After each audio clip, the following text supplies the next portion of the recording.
Welcome to Newsbeat on NITV from our Abuja studios in Nigeria. I am Oluchi Madu. Our top stories: Ogbulafor finally resigns. UN pays tribute to Eradua. Ibori arrested in Dubai.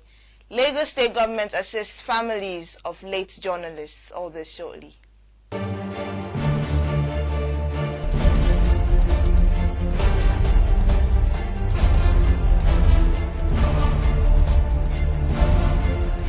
After incessant pressure from his party members, governors and the general public, the national chairman of the People's Democratic Party, Vincent Ogbulafor, finally resigned his position on Thursday the 13th of May.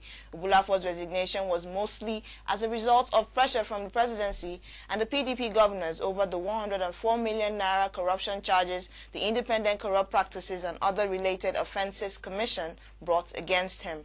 The PDP governors had on the previous day made efforts to plead with President Goodluck Jonathan, asking him to save Ogbulafor's job and that he be allowed to complete his tenure. Jonathan, however, refused and advised them to allow the court prove Ogbulafor's innocence or otherwise.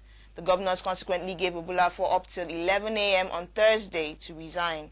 It was gathered that the embattled chairman had followed the PDP governors to see President Goodluck Jonathan in the presidential villa on Wednesday night. The Senate has again refused to swear in Honorable Alfonso Sibeke of the All Nigeria People's Party ANPP as the validly elected candidate into the Anambra North senatorial seat. This decision is in defiance of an order by the Court of Appeal, Enugu.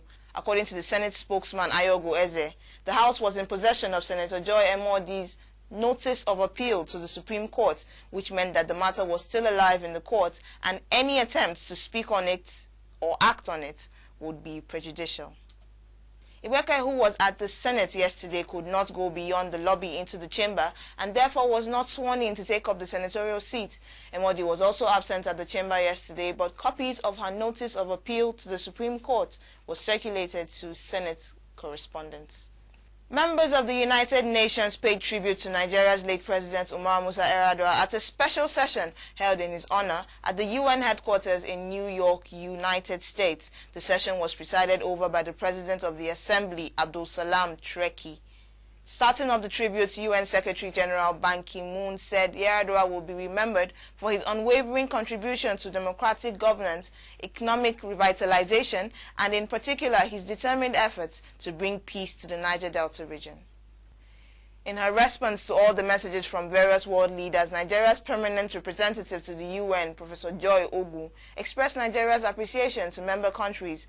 Ogu said the sentiments will forever be etched in our national memory and will be conveyed to the government. Former Delta State Governor James Ibori was arrested in Dubai by members of the international police. He was arraigned at a Dubai court but was granted bail yesterday. A statement issued by his media assistant Tony Eluemuno said that Ibori was arrested on the United Kingdom warrant, which failed to give details of the crime he allegedly committed. He emphasized that Ibori had not been extradited to anywhere and is still in Dubai according to bail terms. The security agents who arrested him said it was concerning credit card fraud, but when Ibori told them he had not been to London since 2005, they modified the reason and said he was wanted for theft. Meanwhile, Ibori has asked his supporters not to be unduly bothered about the ordeal he is going through, as the rule of law is there to protect any victim of persecution. According to him, he is being persecuted owing to his political belief.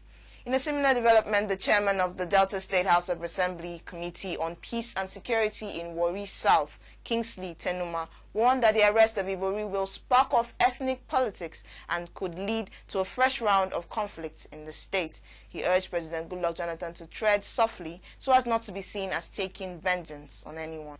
General Secretary of the Labour Wing of the Power Holding Company of Nigeria, PHCN, Alhaji Ibrahim Bawa, has condemned the proposed privatization of the power industry in Nigeria.